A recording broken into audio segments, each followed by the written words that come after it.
Welcome to today's video.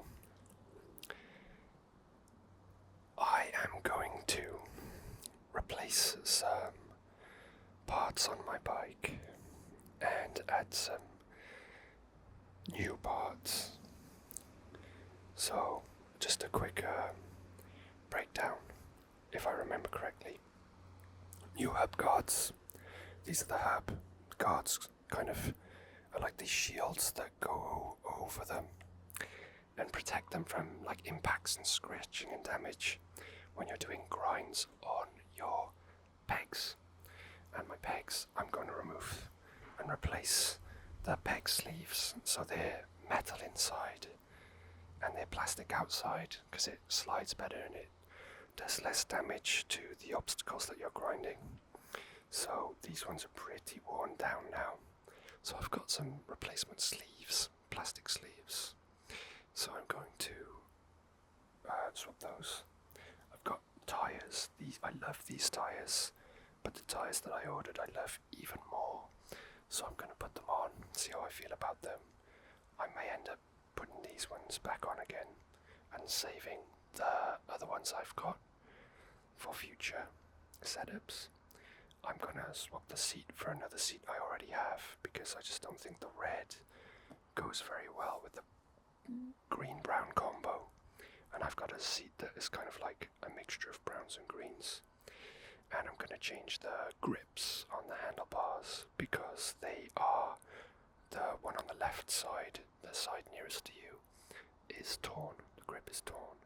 So I'm going to swap them out for some new ones. The same grips, just black. And that, I think, is going to be everything I'm going to do to this bike today. So I hope you enjoy this bike mechanic video, if you want to call it that. So let's begin.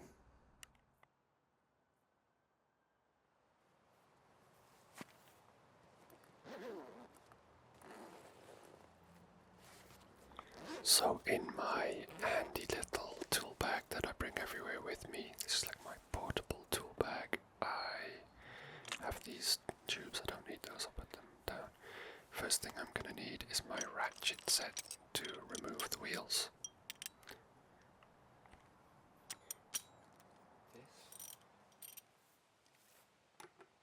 So the first thing I need to do is remove the pegs because they are attaching the bolts to the wheels, to the frame, etc. So they need to get removed. I have to be careful, particularly with the back wheel, because it's kind of tricky to undo both sides, because once one side gets loose, the other starts to kind of rotate, which you don't want. So it only happens with the back wheel. The front wheel is a lot more straightforward, a lot easier to handle and take care of. I don't think I have any issues actually. The only thing you need to do is make sure that the axles, the bolts, are pushed right into the dropouts of the forks when you put the wheel back on, otherwise the wheel can end up not straight. So next I'm gonna grab my new peg sleeves. All my new parts are in this little plastic bag. So I've got 4 because all 4 of mine are worn down. I grind on both sides, my left side and my right side. So I got 4 new peg sleeves. They're relatively cheap, so it wasn't a big cost. So side by side you can see the difference between the worn out older ones and the newer ones. The metal cores you can just push out quite easily, like so.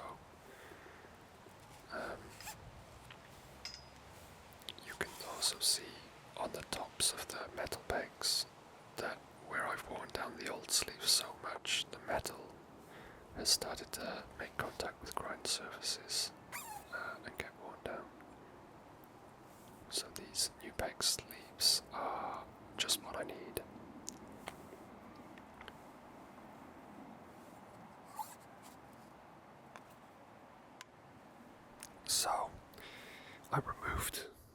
pegs from one side and replace the sleeves, so you can see the difference between the two. The new sleeves are obviously in mint condition. You can see the damage to the metal of the inner core of the peg from where the outer sleeves have been worn down to a point where contact has been made with the inner core. So the new pegs sleeves had to have the cores kind of hammered into them because the edge of the metal core was deformed and didn't kind of slide in flush inside the new sleeves.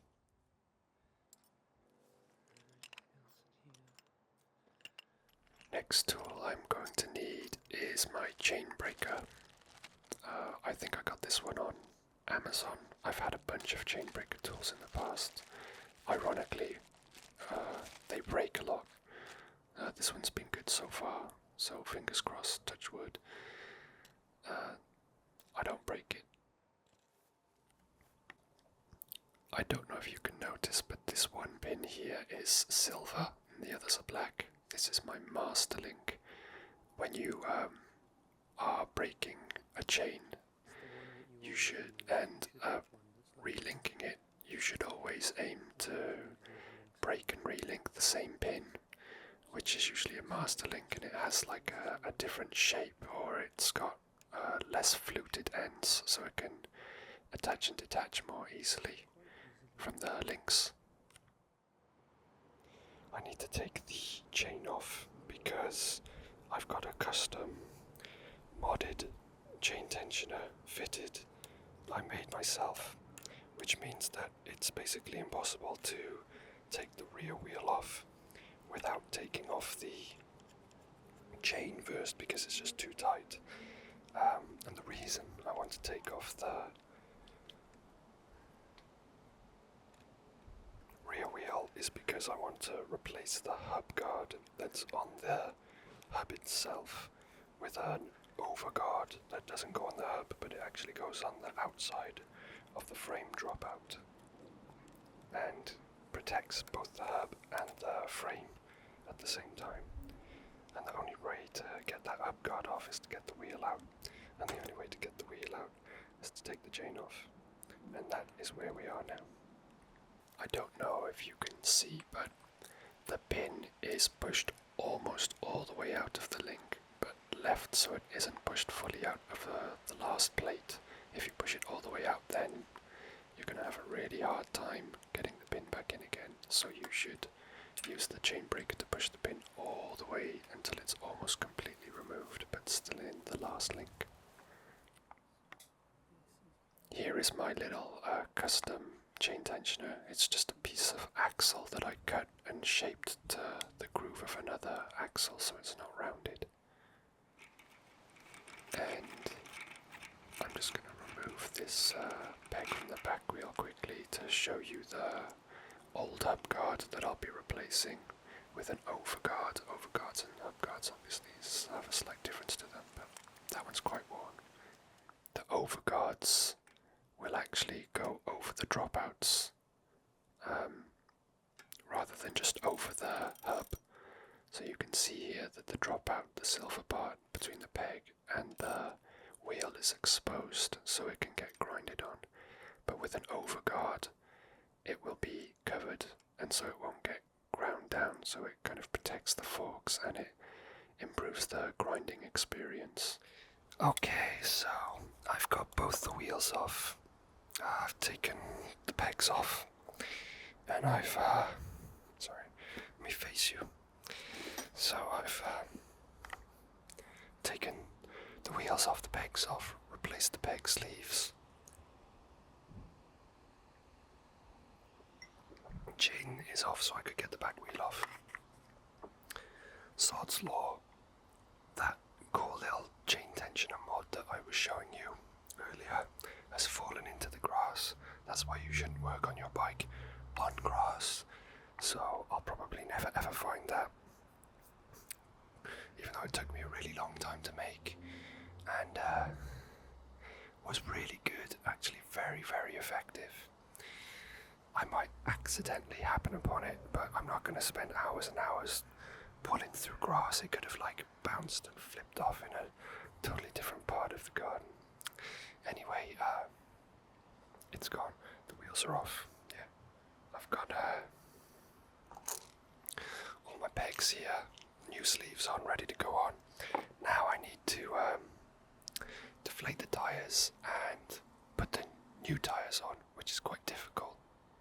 Normally it's an easy job, but these rims are 40mm wide, which means that it's actually quite a tight squeeze to try and pop the edges, the bead, they call it, the bead of the tyre, over the edge of the rim to get it to lock into place. So that's why I've got some washing up liquid with me, because it's usually quite handy to pop the tyres on, at least for the first time they go on.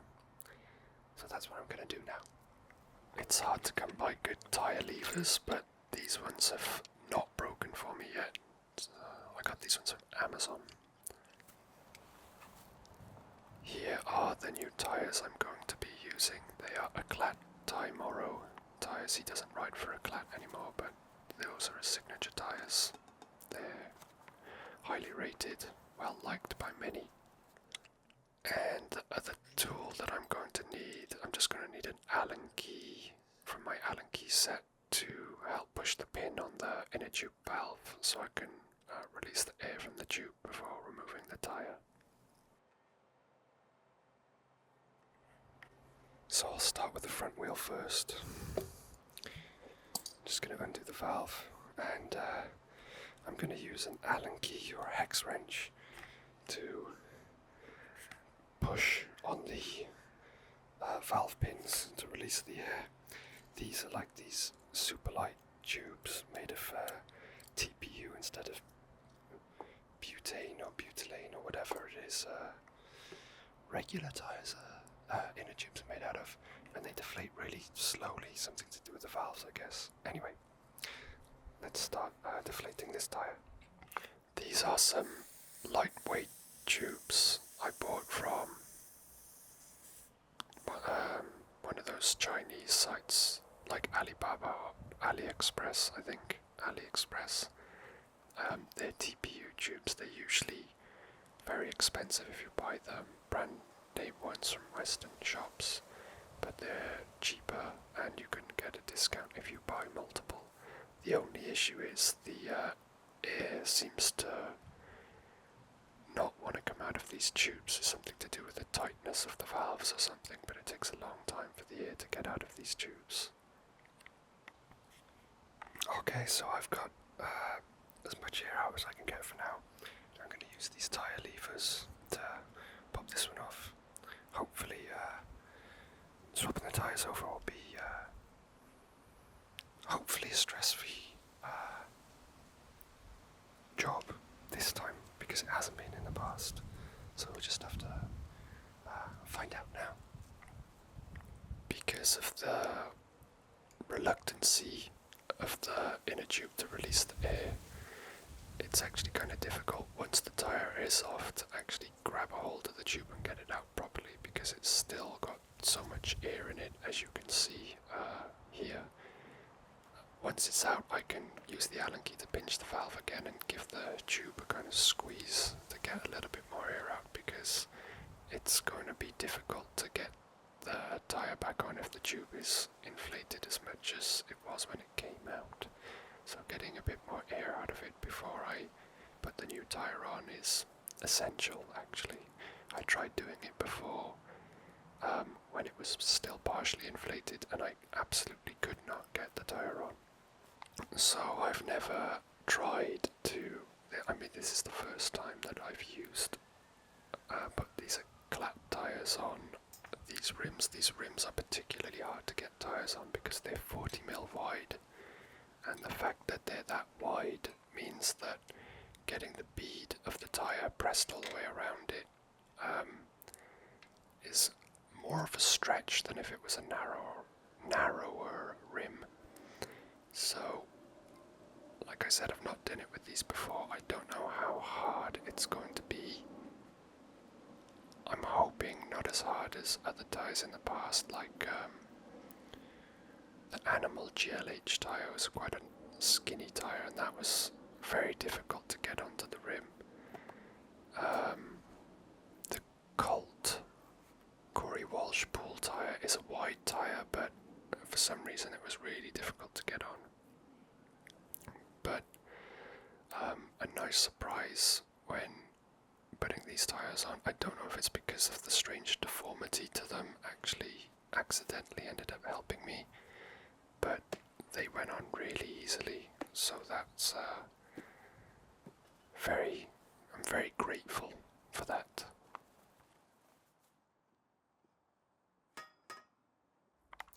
Because of how wide the rims are, sometimes when you try to inflate the tyre once it's been put on the rim, it doesn't quite seat properly, and incorrect seating of a tyre can be really bad. You can inflate a tyre and it might look normal, but if it's not seated correctly, the inner tube could escape through a gap or an imperfection in the seating, and the tube can explode, and it can also blow out the sidewall of a tyre and destroy the tyre and make it unusable. So with these 40mm wide rims, I do have to kind of inflate the tyre fully to the PSI I like, then let some air out, try and unseat the tyre, and then inflate it again to try and get it to seat perfectly. I've tested this a few times, and this seems to be the best method for me, is to pump it up, let some air out, and then pump it back up again. But and in case you're interested, my ideal PSI is 55. So here's my front wheel, pumped up. I'm gonna need 2 pegs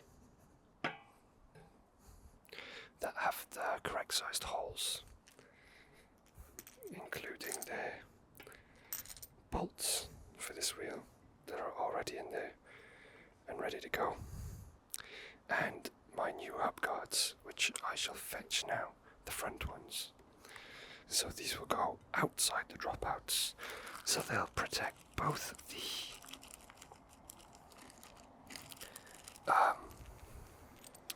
hub from damage, and they'll also protect the forks from damage and from rubbing when I grind and slowing me down. So they'll go like that. Well, you'll see very shortly how they go.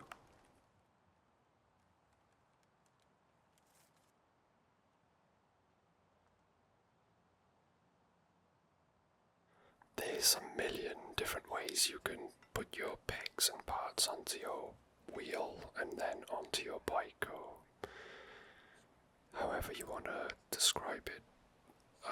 In this case, I find that it's best to get the peg and the wheel bolt and the hub guard all up together like that, because it's an overguard, so it's not going to clip on or slide onto the cone of the hub. And then I hesitated for a moment because I was going to try and screw into the hub whilst it was lined up with the dropout, but thinking about it, it's best just to ever so slightly screw the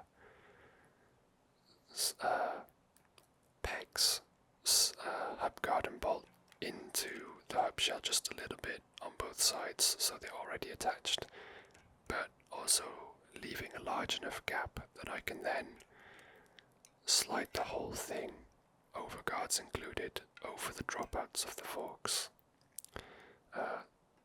In this case, with this setup, the overguards and the pegs and stuff, that's the best way, I think, to put this wheel on this bike.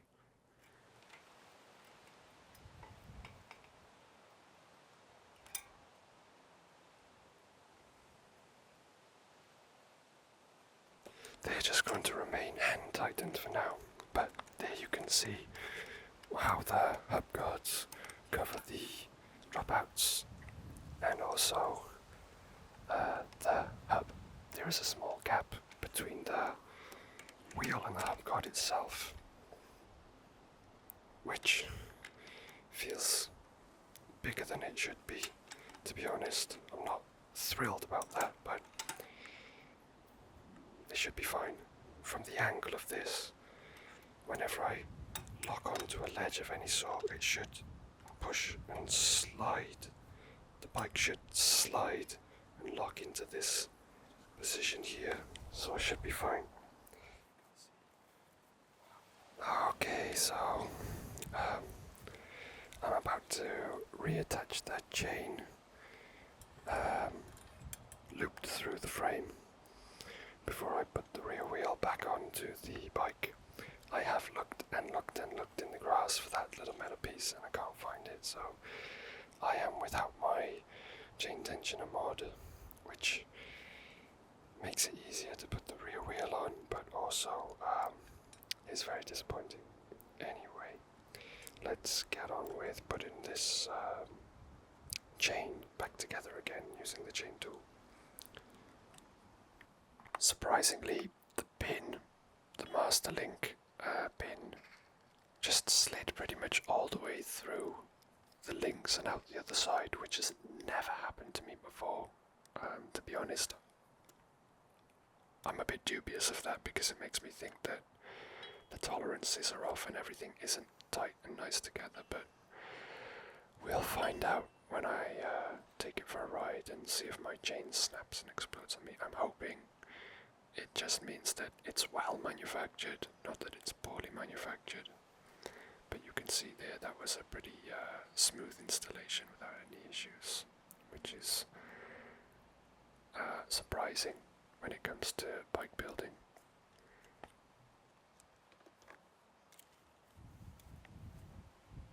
Okay, time to put the rear wheel on, so I need to make sure I've hooked the chain over the driver of the back wheel before I put the back wheel into the rear dropouts. Then I'll hook the chain over the front sprocket just to kind of try and hold the wheel in place while I go to get the rear overguards and rear pegs.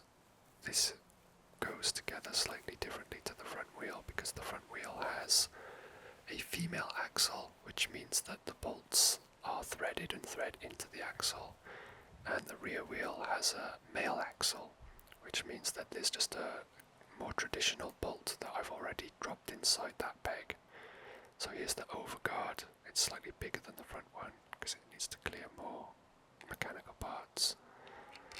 So I'll put that onto the axle first and then slide the peg on and just make sure that the ratchet is hooked onto the bolt, which you can't see. It's just floating around inside there. I'll wiggle it into place until I can feel it bite the thread of the axle and just hand tighten it to begin with, and then I can do the other side as well.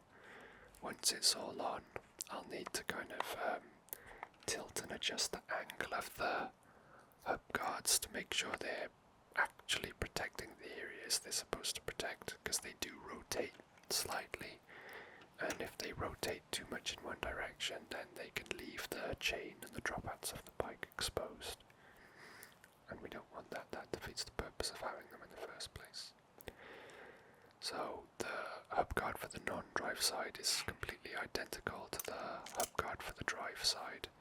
If you get hub guards instead of overguards, then they're typically not universally shaped, but these are overguards, so it's just a big chunk of plastic that goes on top of the whole thing. Anyway, I just hand tighten them, make sure that it's ready to be pulled into position and make the chain tight, which I will have to kind of get down on the floor to do.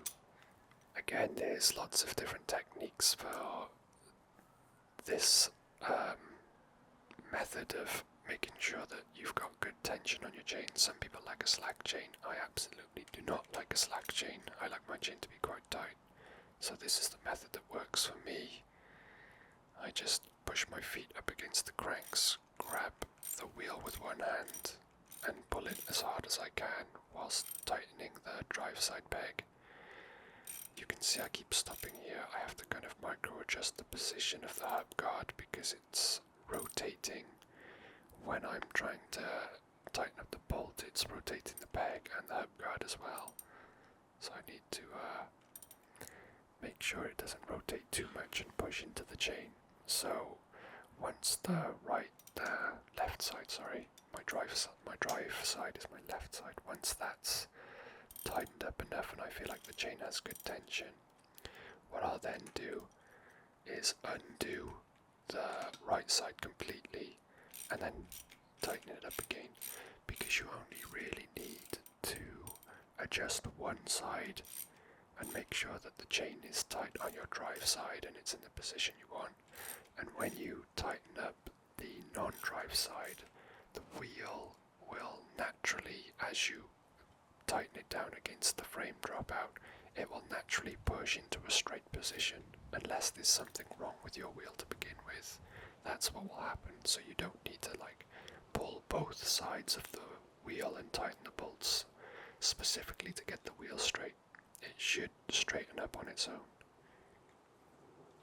The wheels are back on, all tyres inflated, hub guards on, peg sleeves on, all put together. It's just time for me to put the seat and new grips on, remove the old grips, put the new grips on, and then the bike's ready to go again.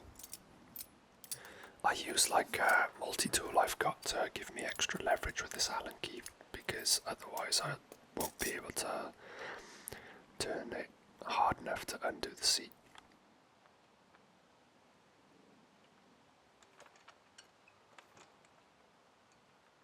I really like that seat I just removed, but the red doesn't go with my setup at all. It kind of stands out and looks a bit strange, whereas this has a lot of brown tones to it, and greenish brown tones, which definitely matches the green and brown of the frame and the tyre walls, so easily a better match.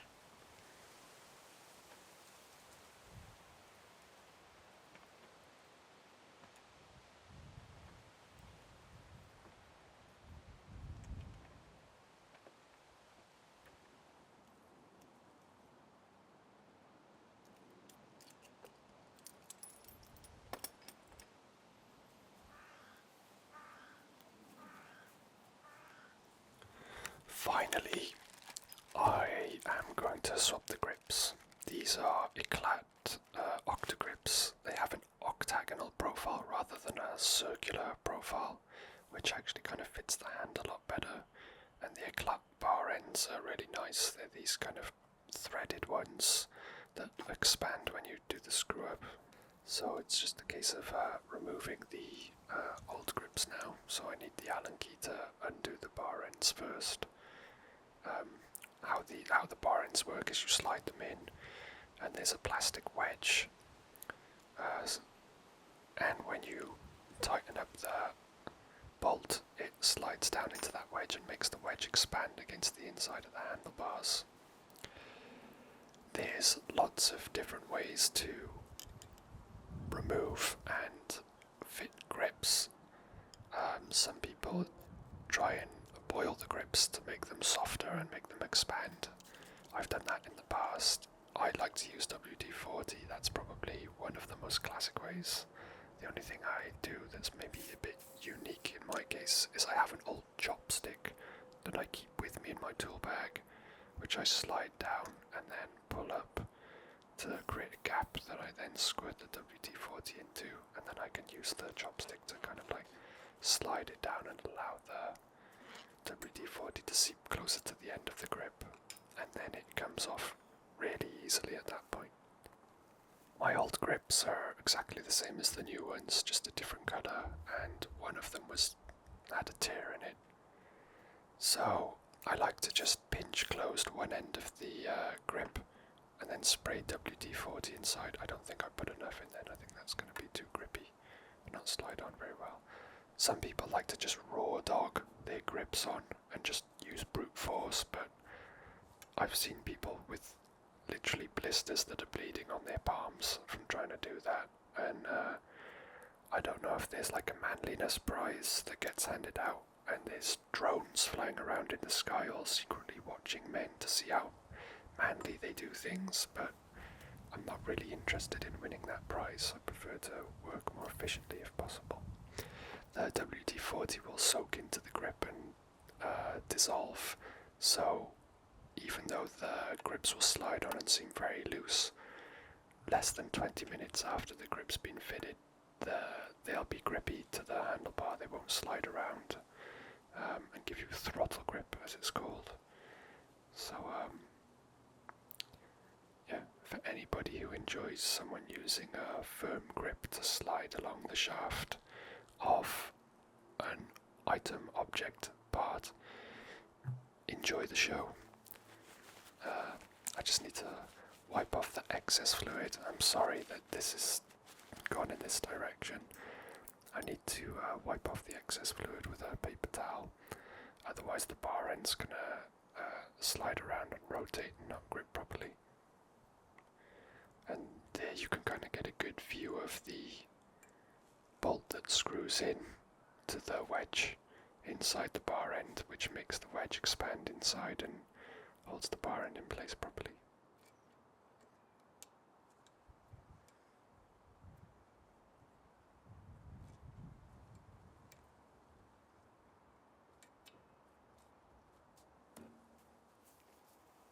And then I just need to repeat the process with the other side. Nothing new to tell you here, so I think I'll just shut up at this point and just let the video play out. I know it's been a really long time since I've uploaded a video, but